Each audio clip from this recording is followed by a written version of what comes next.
saya Miftah Septiani Jurumiyah dari kelas Manajemen Sumber Daya Manusia semester 5 Universitas Muhammadiyah Cirebon. Di sini saya akan mereview jurnal sebagai pemenuhan tugas Kewirausahaan Islami yang diampu oleh Bapak Dadang Priyono SE MTA. Judul jurnalnya itu Wirausaha Muda Membangun Desa, Dinamika Partisipasi Pembangunan Desa. Nama jurnalnya yaitu Jurnal Studi Pemuda.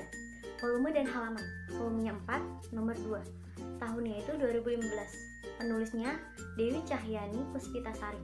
Reviewernya itu saya sendiri, Miftah Septiani Jurumiyah.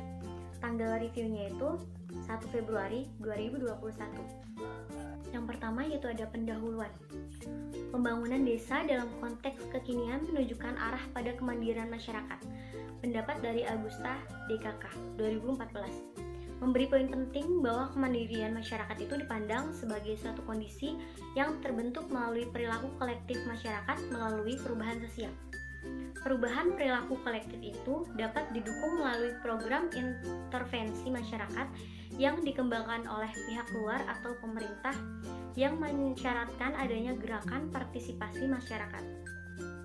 Dalam konteks pembangunan desa, pemuda menempati posisi sentral dalam dinamika perjalanan perkembangan desa, termasuk menjadi bagian dari agen yang secara kreatif dan inovatif mampu memanfaatkan berbagai macam peluang ekonomi yang kemudian mereka dikenal sebagai wirausaha muda.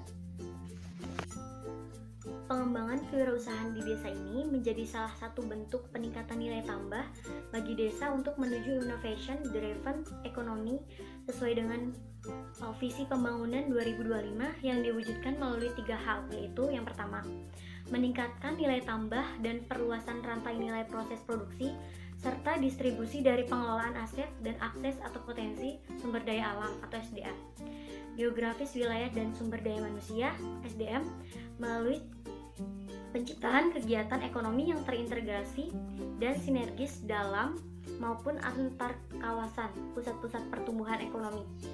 Yang kedua itu mendorong terwujudnya peningkatan efisiensi produk dan pemasaran serta integrasi pasar domestik dalam rangka menguatkan daya saing dan daya tahan perekonomian nasional.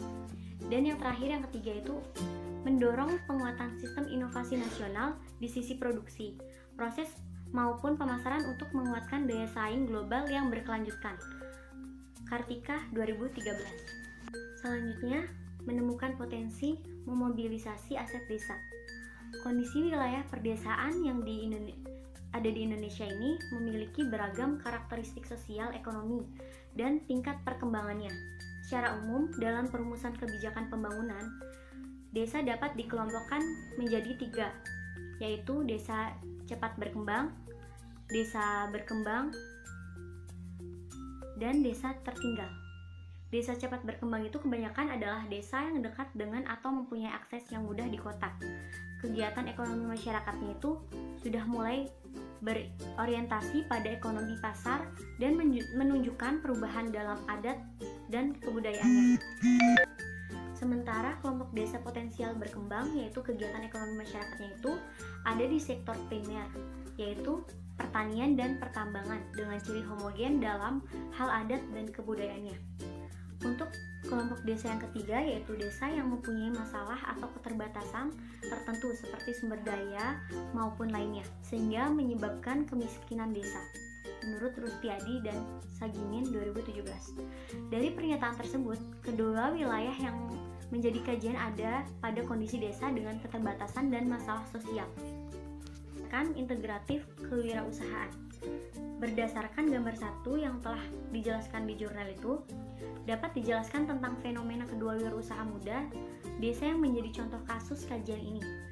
Dari sisi input dapat dijelaskan tentang 1, peluang lingkungan. Kedua wilayah perdesaan memiliki kondisi awal berupa kemiskinan dan pengangguran yang mendorong kedua pemuda Sugeng Handoko dan Nur Agis Aulia itu melakukan optimalisasi potensi sumber daya alam dan sumber daya manusia desa. Yang kedua, karakter individu dari kedua pemuda yang pantang menyerah dan berani tampil beda di antara potret pemuda dengan lainnya. melengkapi langkah mereka dalam melakukan perubahan sosial. Yang ketiga yaitu konteks organisasi seperti Karang Taruna maupun kelompok tani yang menjadi media konsolidasi kedua inisiator dalam melakukan pelembagaan aktivitas perubahan sosial desa. Yang keempat, keunikan bisnis. Konsep yang dimunculkan oleh pemuda itu, mereka memiliki gagasan dan inovatif dalam menciptakan nilai bisnis yang tidak hanya berorientasi profit, tetapi juga menjawab permasalahan sosial desa. Yang terakhir, yang kelima, yaitu sumber daya. Kemampuan kedua pemuda dalam mengidentifikasi, memobilisasi, dan meningkatkan kapasitas maupun produktivitas sumber daya desa menjadi bagian penting untuk implementasi ide atau gagasan bisnis. Dari kelima input tersebut, kemudian berproses sesuai tingkat intensitas implementasi kewirausahaan yang dioperasionalkan oleh kedua pemuda tersebut. Selanjutnya yaitu menggerakkan partisipasi, mengalirkan manfaat bagi desa. Belajar dari pengalaman pemuda tersebut, menunjukkan usaha pemutusan mata rantai kemiskinan di desa, mengembangkan usaha ekonomi lokal berupa pertanian, peternakan, dan pariwisata menjadi bentuk aksi nyata para pemuda ini dengan melibatkan elemen masyarakat desa, baik pemerintah desa maupun rumah tangga. Konsep para pemuda ini untuk menggerakkan warga dengan merupakan peran inovatif yang mampu memberdayakan dirinya sebagai subjek pembangunan wilayahnya. Penjelasan sebelumnya menunjukkan bahwa dimensi partisipasi ada pada motif sukarela, adanya kepekaan dan adaptasi secara aktif untuk memunculkan komunikasi antar para pihak yang terlibat dalam aktivitas pelibatan masyarakat.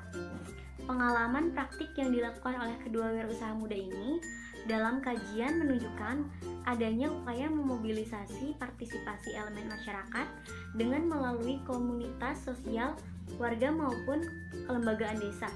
Yang terakhir yaitu alasan mengapa harus membangun kewirausahaan di desa. Nah, dalam pembangunan masyarakat desa secara teoritis dapat dikategorikan menjadi 3 macam pendekatan. Membangun yaitu memobilisasi, partisipatif, dan akulturatif. Pada pendekatan mobilisasi, masyarakat yang menjadi sasaran tidak memiliki andil apapun dalam merencanakan pembangunan yang dilakukan. Sementara pada pendekatan partisipatif, antara perencanaan agens pembangunan secara bersama-sama berencana dalam memikirkan pembangunan yang dilakukan oleh masyarakat. Nah, dalam pendekatan akulturatif, masyarakat itu yaitu sasaran disebabkan untuk memiliki yaitu apakah itu terlibat dengan program yang direncanakan mereka atau tidak. Soeharto 2016.